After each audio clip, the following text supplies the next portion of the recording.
All right, hey there. Hello. This is Ella Blue Pascal. Yeah, that's me.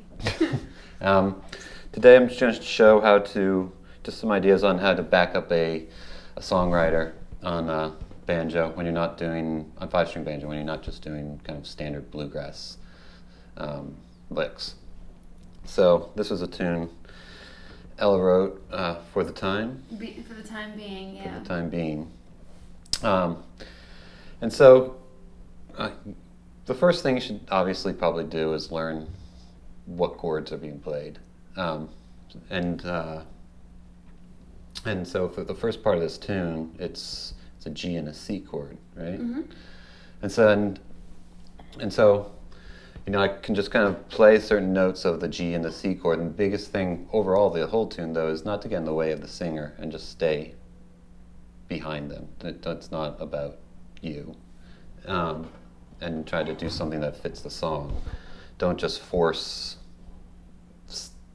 certain licks that you know into the song. So like if we're just playing that first part where it's just a G and a C,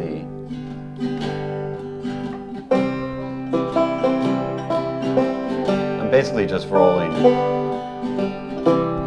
do small little rolls of a G and a C chord.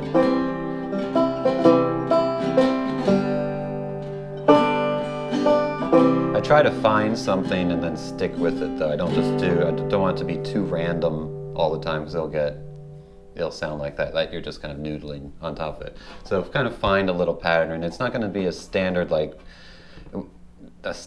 alternating roll or forward roll or something. It's kind of breaking those up, and then there's more sustain, more longer tones, rather than in bluegrass where it's all constant stream of eighth notes going da da da da da da da da. This you want to, the song has a lot of air to it, so you want to let those notes ring out. So.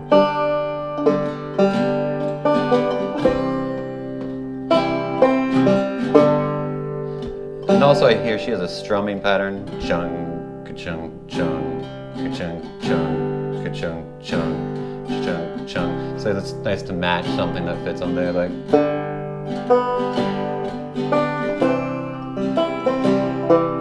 I'm kind of playing with that idea. I might start to then go up the neck here and there.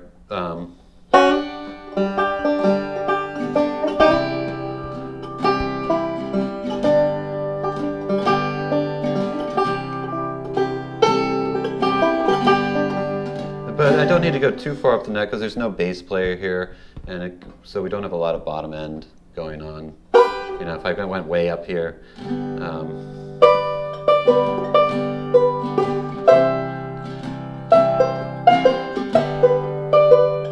it works here and there, but the whole time might be a little bit much. Especially because I sing high too as a soprano, so that would be going back to what you said about staying behind the voice. Very good point, yes. And then, let's see, what's the next section? Oh, then we hit a little D7. Yeah. And Ella stops on it. I was fine this time that we played it. I just kind of let it ring through. She hits a stop, so she's like, but I let it ring. Since sometimes when I let things ring like that, you can kind of get a vibrato effect on the instrument by, you're essentially wiggling the neck, which is wiggling you're going in and out of tune. It's like having a whammy bar almost on a guitar. So it works well when you have when you're just hit one note and you're holding it for. You don't want it to be too dramatic, but it gives a little bit of color. Mm-hmm. And then the next section was the F to C, F, G. and it's an F major 7. Mm-hmm.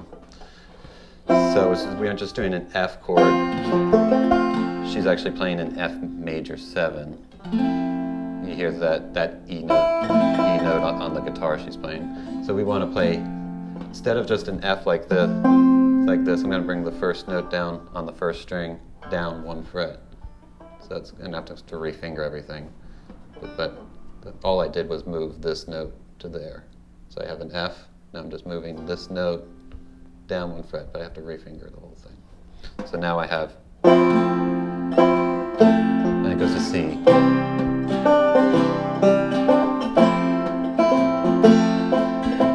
that goes to G. Okay. So you can do that there. It's also, you could do it up here. It's kind of like,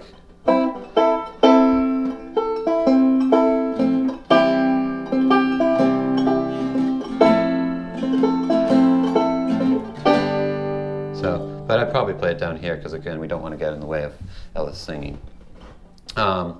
There's 3 sections of the song, and the third section has this E minor to A section. So it's. You can just play the chords like this and just roll the chords on here. But also on this section, I kind of find it good to. Sometimes I'll take this E minor. And you're playing octaves, and I'm just going up the scale.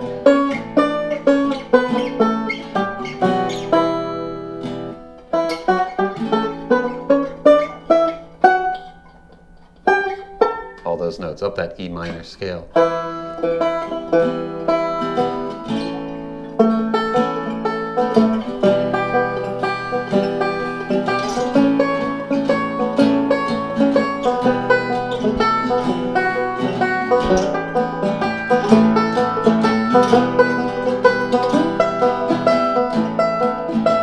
There, I'm just kind of doing a roll. I'm doing a backwards roll. So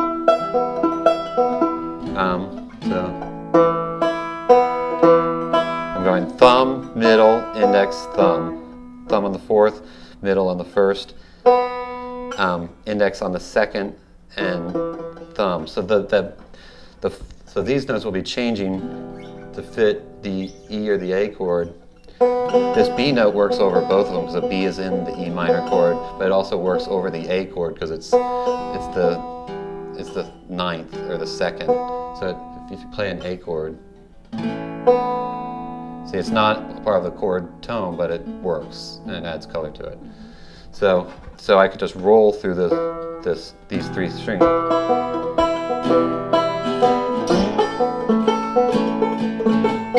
And I'm mainly bouncing between chord tones.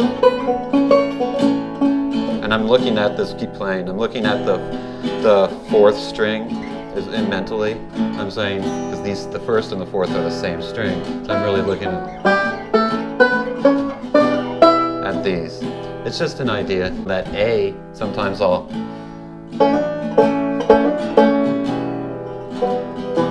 so when I get to the A, I can bounce to what would be the 4 of the A. This is getting a little heavy on music theory, but it's a classic guitar lick to do, and that's where I get from is to go.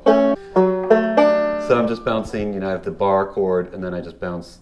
I'm not playing the first string, I'm just playing the fourth, third, and second string. I bounce with my middle finger to the 1 fret above my bar, which would be the 3rd fret here, and the ring finger to 2 frets above the bar, which would be the 4th fret here. So it's essentially making a D chord. So I'm bouncing from an A chord to a D chord. That sort of 4, bouncing off of 4 is a classic gospel sort of thing too. So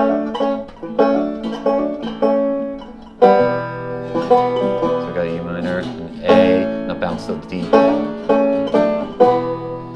So she's not playing a D chord, that's a kind of a substitution I'm putting quickly on top of it. So, that's kind of a lot of information going real fast.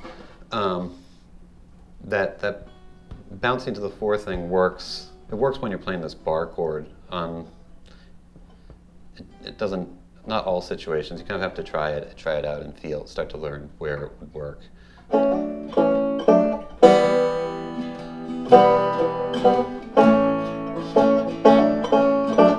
So if we change the chords, you can see I can do the same thing. Let's say you're playing play just a G and a C chord. So now when I play the C chord, I'm gonna bounce to the 4 of the C, which would be an F.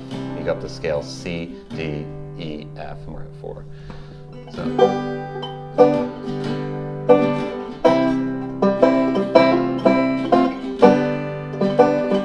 Works well off this bar shape. So again, it's just 1 fret, index 1 fret above the bar on the 2nd string, ring finger 2 frets above the bar on the 4th string. But again, the big thing is to stay underneath the singer and don't get in their way.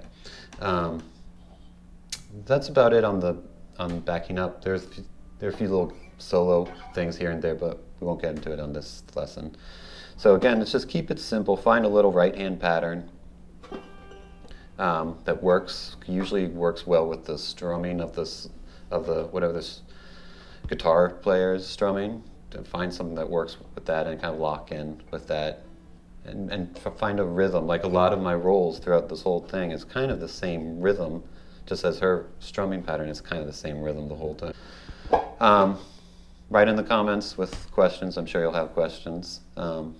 But again, thanks to Ella Blue Pascal, and You're welcome, Dave. we'll see you next time.